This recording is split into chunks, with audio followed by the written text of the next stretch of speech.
trythrive.com/relationship theory. That's trythrive.com/relationship theory for 10% off your order. Now back to the episode. I never ever want to have sex if you're doing it for me. Hey everybody, welcome to another rousing edition of Relationship Theory. Today, we are talking about something that I know nothing about, and that is differing sex drives. I wish I was ignorant to this one, but especially when we first got together and I was in my mid-20s, holy Lord. It's so funny how it really does change over time. But yeah, different sex drives. What do we got? We've got a question. Let's dive in. How would you deal with two different sex drives? He wants it multiple times per day. Sounds familiar. And I'm good with twice a week. Sounds familiar. This email is from Lisa Villieu. No, I'm just joking. This has caused most of the issues in our relationship. Any advice? We're in our early to mid-30s. Well, as you said, we definitely have been down this road when we first met.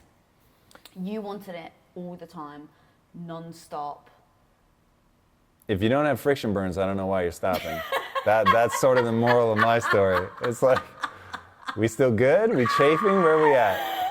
So yeah, look, I have deep sympathy for both sides of the equation here because this really is, I mean, it's personality somewhat, but it's also just neurochemistry. Like when you're talking especially about a 20-something guy and your testosterone is off the charts, it's like that is the result. So,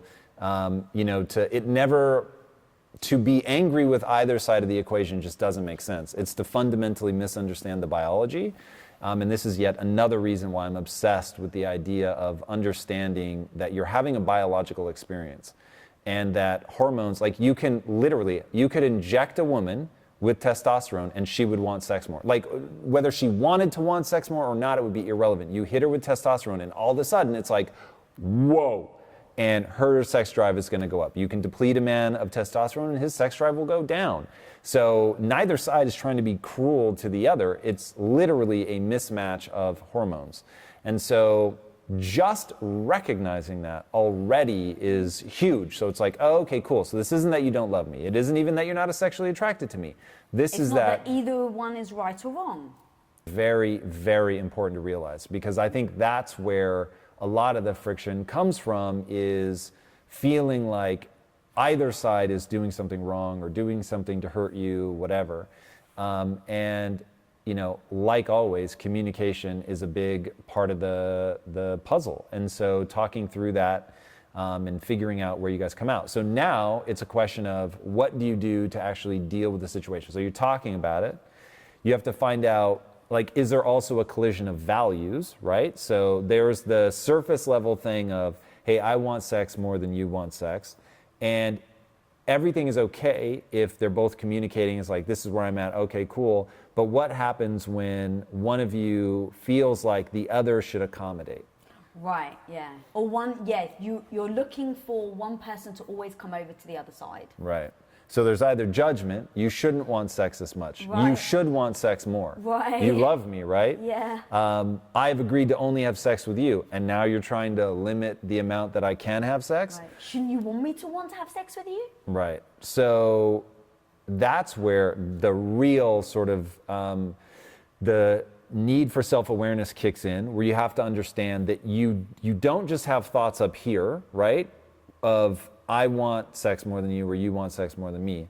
It's the and that means conversation. That means that you're not living up to your end of the bargain. When we got married, I had a subconscious belief that you were going to give me sex as much as I wanted it, or let me go have sex with somebody else. Like if you're comfortable with 2 times a week and I want 2 times a day, I'm more than happy to give you the 2 times a week, and then I'll go for all the other times with somebody else. You cool with that? Right? And so that's where, when you have this just wildly divergent value set, if you don't get down to that conversation and really talk about it, then it will fester and it becomes a problem and it becomes resentment. Resentment becomes contempt, and contempt is one of the 4 horsemen of the apocalypse that predicts divorce with a 95% accuracy rate. All right, so I agree with you. So discussing it, communicating. I was literally, as you were talking, trying to think back to how we handled it. I think a big part of it was, there's a part of it that's you want to be sexually satisfied. I have zero problems with you going and watching porn. Zero problems. So then it becomes cool. If I want it twice and you want it twice a day, how much of that is porn? I want to make sure that you're satisfied. Like for me, I know that I'm a little old school in this. I want to freaking satisfy you. Like I absolutely, but I don't want to satisfy you. You to the feel point. you have to caveat that? Yeah, sadly, I really do. I really do, babe. So interesting. It's heartbreaking, but I think I do, because I'm not even people that want to backlash can backlash me. Sadly, I do, but I'm going to still say it in a way. I think it's super freaking important. I want to sexually satisfy you. But now I go, for me, forget about even you, right? Forget about how much am I willing to come over to, like if I want it twice a week, does 4 times a week feel good because I really want to satisfy you? So now I'm not really doing it for you. I am doing it subconsciously for myself too. Not even subconsciously, I am doing it for myself too. And then where does it spill over? Where now I just feel like I'm a bit of a rag doll, right? And it's like, I don't want to feel like a rag doll. So I just go, oh, where is that line? And then we sit down and we discuss. I can't remember, so if you can jump in. The thing I do remember very specifically were vacations. Because we're always open about communication. When we go on vacation, it's like, what are the selfish things you want to do on this vacation? Don't think about me. What are the things you want to do? And of course, for you, it was like, oh, sex, and hey, did I say sex and sex? And you're very honest. And I'm like, cool, it's your vacation. That's something that you really want. Now, what do I want? And then I list off all the things I want. I want to sunbathe, and I want sex. I want to cuddle, and I want some sex. I want some good food, and I want some, right? And so now it's like, cool, how do we put everything together, and how do we both get what we want? And that's the thing, we're always looking to compromise. It's never a, no, you have to come over here, and if not, then this or this will happen, and vice versa. It's, okay, you want it twice a day. How do I come over to your side? How do we compromise? But it's not a, either you give it to me twice a day or I'm going to look somewhere else, because that wouldn't fly with me. So yeah. Man, this is a really interesting topic. You brought up something that I find utterly fascinating. So this idea of, called me old-fashioned, but I want to sexually satisfy you. I will say, if you're in a committed, loving relationship and you're not thinking about what your partner wants, that is a horseman of the apocalypse. Like, that is so wildly problematic. Now, that does not mean that just because your partner wants something that you give it to them, but right. To not consider what your partner wants. So first of all, let's back in, get to my base assumptions, right? Otherwise, people will not understand my stance. So base assumption number 1, the neurochemistry of orgasm is as close to the neurochemical cocktail that breaks depression as anything they've been able to find. So when they look at all the studies of like, okay, if SSRIs are, whatever, 3% effective, it's literally criminal how low their efficacy rate is. And there are placebos that outperform SSRIs. Now, SSRIs, if it helps you, oh my God, thank God they exist. Zero beef with them whatsoever. But when they look at the neurochemical cocktail, that they're really like, if we could just get people, it's the neurochemistry of right after an orgasm. And nature has given us this thing that just dumps these bonding chemicals into the brain from orgasm. So you have an animal that isn't monogamous or polygynous by nature. We are able to go back and forth. So the size of the testicles on the male tell you how much monogamy is a part of that animal. And we're right in the middle. There are some that like you can barely understand how they walk because their testicles are so large, because they have to produce so much semen because they are having sex with everything that moves.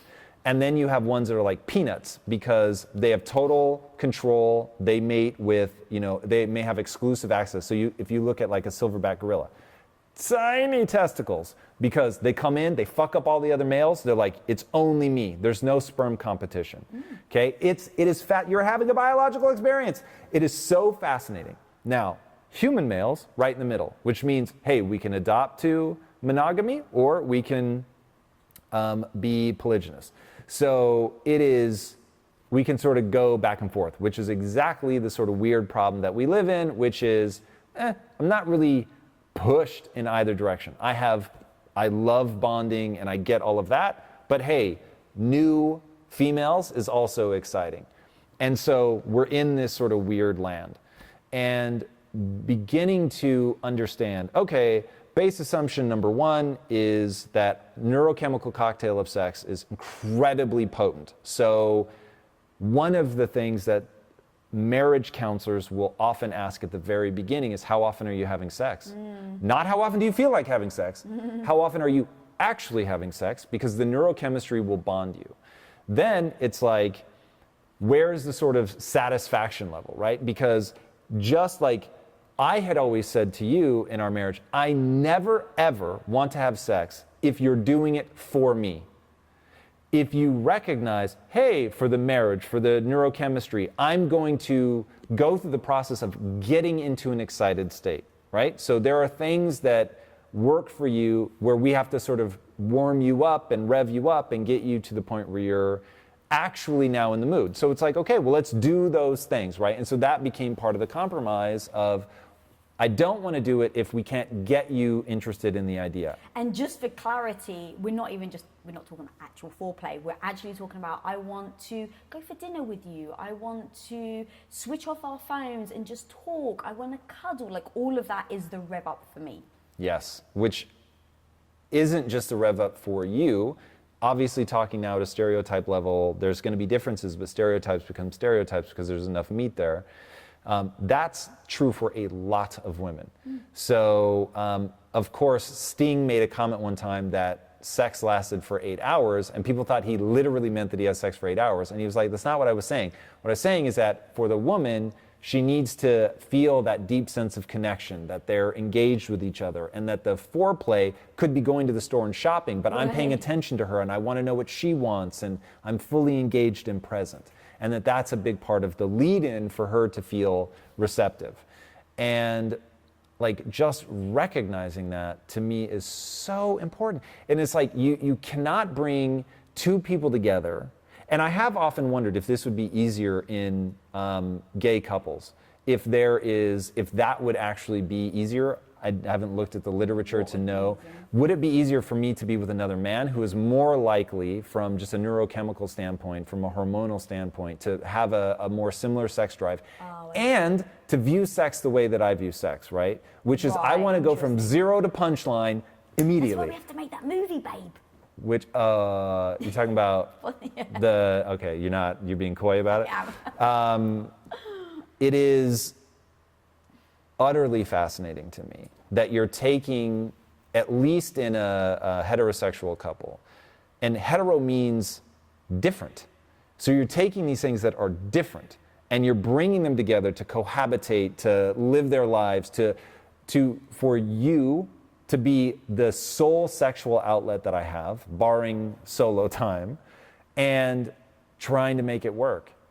That's another thing. So I don't know if this is derailing the conversation or not derailing the conversation, but I remember when I was younger, growing up and hearing other people, and in my late teens, early 20s, where so many people were against their partners looking at porn, and it meant that they didn't find them attractive. And I was always confused about that, because I was like, but for me, again, just for me, if I'm with my partner and he wants more sexual pleasure than I really want to give, why do I have a problem with them going off and looking at porn? Like, to me, it's like, okay, I wouldn't want, if I have a need, and let's say I'm trying to think of a very quick need that you can't fulfill, but if I have a need that you can't fulfill, but you're like, oh, hey, but go over here and you can get it over here with no damage to our marriage, to our relationship, I encourage that. So me and you were very open about,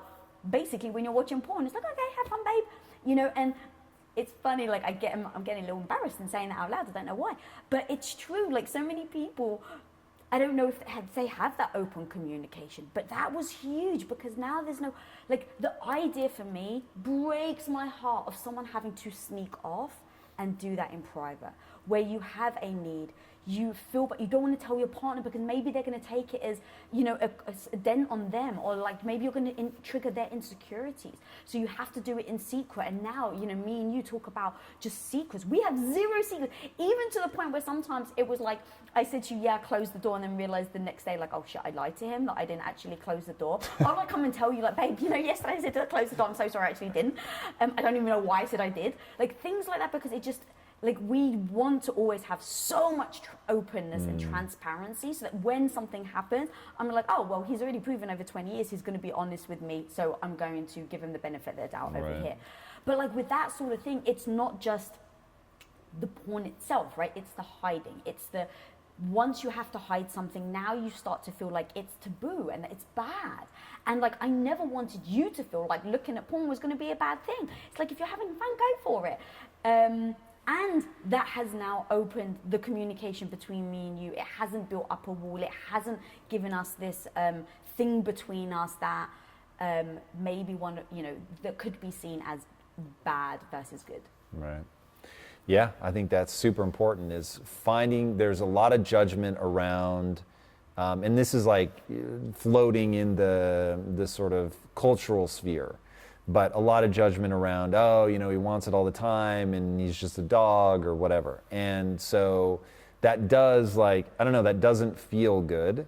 And then women getting pressured by a guy to have sex when they don't want is also super shitty. And so being able to, the thing that we settled on, I can't believe we haven't said this yet, the thing that we settled on is, I'm never going to be afraid to ask for sex, and you should never be afraid to say no. And that was where we came to. Don't make me feel bad for wanting it, and I will never make you feel bad for not wanting it. And so that has been a great dance. And I don't understand people, though, that have a judgment where it's like, let's say that you want sex at a time where I am not in the mood, which, believe it or not, has actually happened. And in those times, I'm like, yo, if you want to, 100%, like, I'm down for it. It's not where my head is at right now for whatever reason, but like, I'm totally game. That doesn't feel weird to me. It's like, I trust you implicitly, so I don't feel, there's no sense of danger to, you know, putting myself in a sexual situation, even though like my head isn't necessarily there, and it'll take me a minute to rev up, but like, you know, I want to be there for you. And the deep sense of comfort and trust that we have over 20 years, it's like, you know, it's, you shouldn't have sex if you can't talk about it. And so it's like, to not be able to say like, I'm so in this and you've earned my trust and I love being with you. And I understand the way that the hormonal cascade works enough that, hey, unless something really rough is going on, in which case I would say, look, I'm way too stressed, or something sad, like I can't imagine being sad and trying to have sex. But it's like, if you touch it enough, I'll be ready. You know what I mean? So it's like, there are ways to make this get going. We're in a, or at least me, I'm not that easy. No, of course, radically different no, things. No, but it's good to know, though, those things, right? Because it's like, I know, and then in that moment, I'm like, okay, bless him. I know that I can get him there. But if he's tired, it's like, you know, so then we can talk about it and then address it. I just don't think people should feel weird bringing it up, and I don't think people should feel weird saying yes when it's yes to, I love this person and just want to see them smile, and it's not yes like I'm super in the mood right now. And I don't think people should feel bad when the answer is no and I'm just not there. And right, like you take it a dent on you, like, yeah, oh, they're no longer attracted to me. Yeah, like. And that was actually one thing. Do you remember fairly recently, I can't remember what happened. It might have been like Valentine, I can't remember. But I said to you, actually, I was like, because I think I went to make a move, and you're like, oh, I'm actually not in the mood right now. And I was like, oh, I just want to make sure that you feel sexually satisfied, because our sex has changed over the last few years. And I remember you just looked at me, you're like, I'm no longer that 24-year-old, you know, guy that you met. And in that moment, I was like, oh yeah, that's true. But that's why we still keep talking about it. Because if I hadn't have said anything to you, if I didn't ask, if we don't constantly ask, constantly check in, if I was insecure, I may have thought it was about me. right? Like if you're still watching porn, but you want less sex with me, oh, am I less attractive? Do you not like me now? Right, like I could, for sure, the freaking Lisa's negative voice will keep going. I will say though, that would be concerning in a relationship for me. If the person is watching porn and saying no to sex with a spouse, it doesn't, I would just say if your goal is to have a long and healthy marriage, you want to change that ratio. Like, I was saying, let's say 90% of the time before was sex and 10% was porn, and now you've just reduced how much sex you want to have, so now it's gone down to 60-40. I wouldn't think of that as being, like, imagine the whole pie has shrunk. it's interesting, that's a danger sign for me. Interesting. I would say that if the ratio, like if you want to achieve orgasm 4 times a week, I'm making these numbers up, and your partner wants to achieve orgasm 2 times a week, then the 2 times, you want to make sure that you're doing those together. Correct. Like the porn should only be the surplus, in my opinion. So that would be, I would say, in a relationship, you want to be real careful that porn doesn't become the priority and then the surplus goes to your spouse. That wasn't what I was saying, but I think I hear why you thought that. I was just saying, so for instance, let's say, this is getting really weird, but let's say you want to orgasm 4 times. Yep. And Lisa's only available 2 times a week. Yep. Right? But like there are days where I'm tired and it goes down to 1 a week. Yep. Okay, but you still want 4. Do you still want 2? No, I've gone down to 1. Okay. That's what I'm saying. So now you watch more porn, Yep. but we have sex less. Yep. But it's But that's because one of the people desires less. Because we've Yeah, I just want to be clear about that. So we've communicated the changes, and then we adjust accordingly. Word. So never comparing where we are now to when we first met, making sure that we're talking about it so that neither of us feel insecure if something has changed, and that we are communicating so we know it's not about the other person, maybe it's me that's changing. And then also I do think about the fact that making sure that you're talking about the change over time, about your sex drives, so that when things change, you don't think it's about you. Because I would have thought, well, hang on a minute, he wanted it, 4 times a day before. Now he barely asks me. Is he just not attracted to me? And you said earlier, I can't remember if it was. So even though you don't want it, the fact that I'm not coming to you, that's what you were trying to get at? Yeah. Interesting. All right, that's some weird shit. So you're saying, even though this is so interesting, even though he wanted it 2 times a day and I only wanted it 2 times a week, the fact that now he... And by the way, I didn't think I wanted it more than 2 times. You did. You're the one that said the numbers, not me, homie. Off this woman's numbers. So even though, just sticking with those numbers, because we've been using them the whole time, so even though he wanted it twice a day and I only wanted it twice a week, and now I only want it once a week, and he's, down to 4 times a week, that there's actually something that I don't like about the fact that he's not asking for it more. It's not even that I don't like it. It's just that, oh, hang on, this is something that's changed. So can I put a phrase to it? Yeah. That it made you feel desired. And even though you didn't want to have sex, you like being desired. Yeah. Perfect. That's exactly it. That is very transparent, very powerful. What a gift for people to understand that kind of thing about. And this to me is a human experience. It's like, I don't want to have sex, but I want you to want me. It's weird, but if it's real. It's so funny, you're right. Like, as you said, I was like, yeah, that's exactly what I mean. But I haven't actually said those words to you. Yeah. I actually totally get that, and you probably have said things like that to me, and that feels so in keeping with the human condition. And this is why I think people struggle with sex, with all kinds of other things. People want contradictory things that, even though they don't want to have sex, they do want to be asked. It's like, 99 times out of 100, if somebody invites me to go do something, I don't want to do it, but I still want to be invited. So it's ridiculous. Why? Why do I want to be invited? It actually creates like an awkwardness. But if no one ever invited me, even though I don't want to go out, it would suck. Humans are weird. Yes. They're weird. And so that's a really keen insight that could lead people to be very surprised and frustrated that, wait, you only want it once a week. but you're upset, not the right word, but it's making me feel like I've done something wrong, that I'm not asking for more. It's not that it's making me feel something wrong. It's like you said. No, you would make me feel like right. something was wrong, that I've done something wrong, Oh, even though that's not right. your intention. Oh, you're right. So it gets into That this didn't even weird, dawn like, on me either.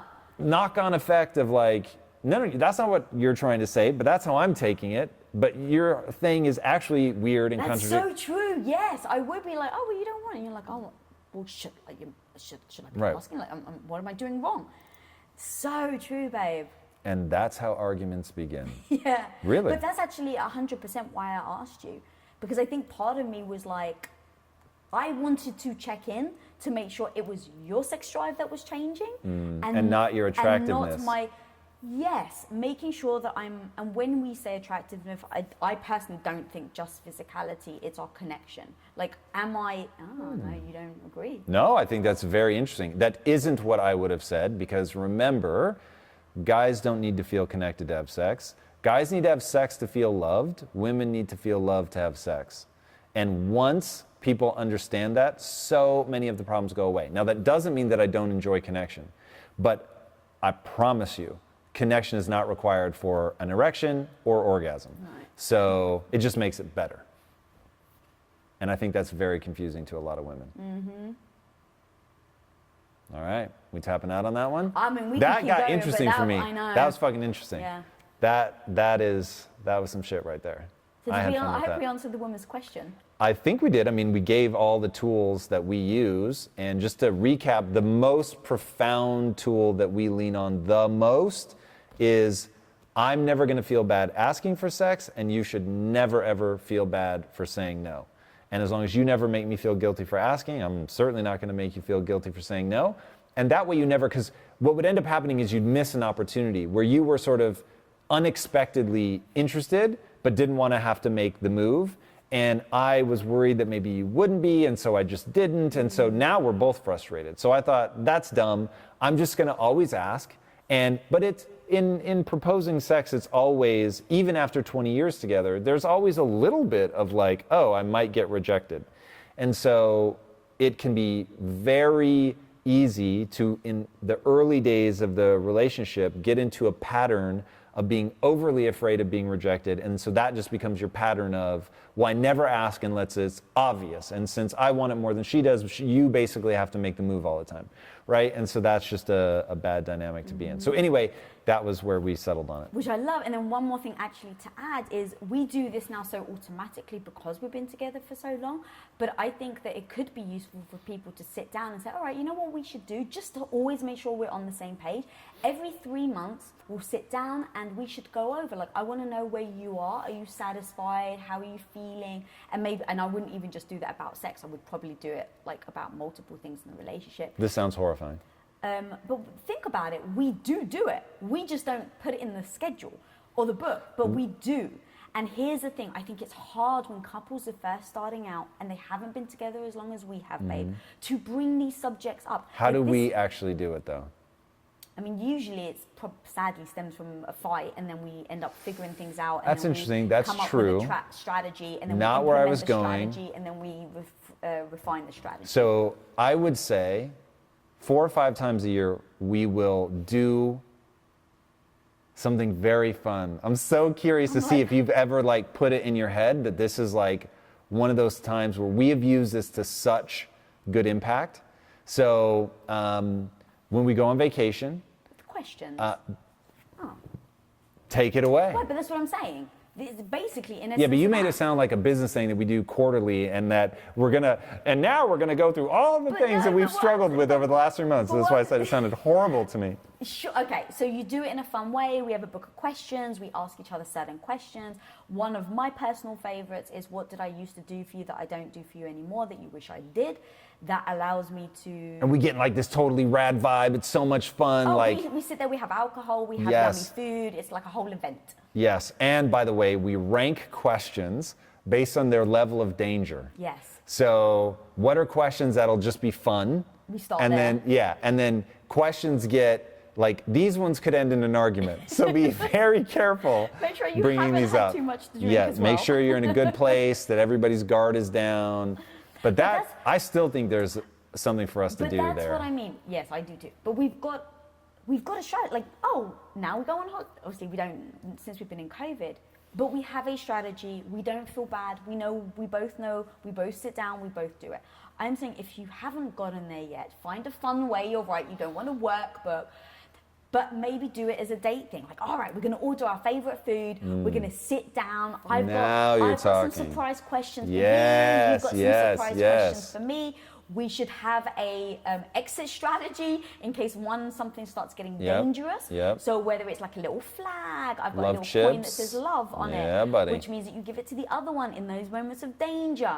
But having a strategy like that, where you know you're going to be sitting with them every 3 months, every 6 months, whatever, so that it doesn't end up 5 years down the line and you haven't had that conversation because it's too uncomfortable. That shit happens, babe. Oh, yeah. So making sure you have these pillars ahead of time, so there's no surprise. And not waiting for a problem to arise, but doing it hopefully before the problem does. Word. All right, guys, you heard it here first. That's how you deal with the mismatched sex drives. And it is like anything, with enough conversation, you can get to the other side, but you got to communicate, got to have the self-awareness, got to go through things one by one. And speaking of things you should go through one by one, if you haven't already, be sure to subscribe and watch all of these videos.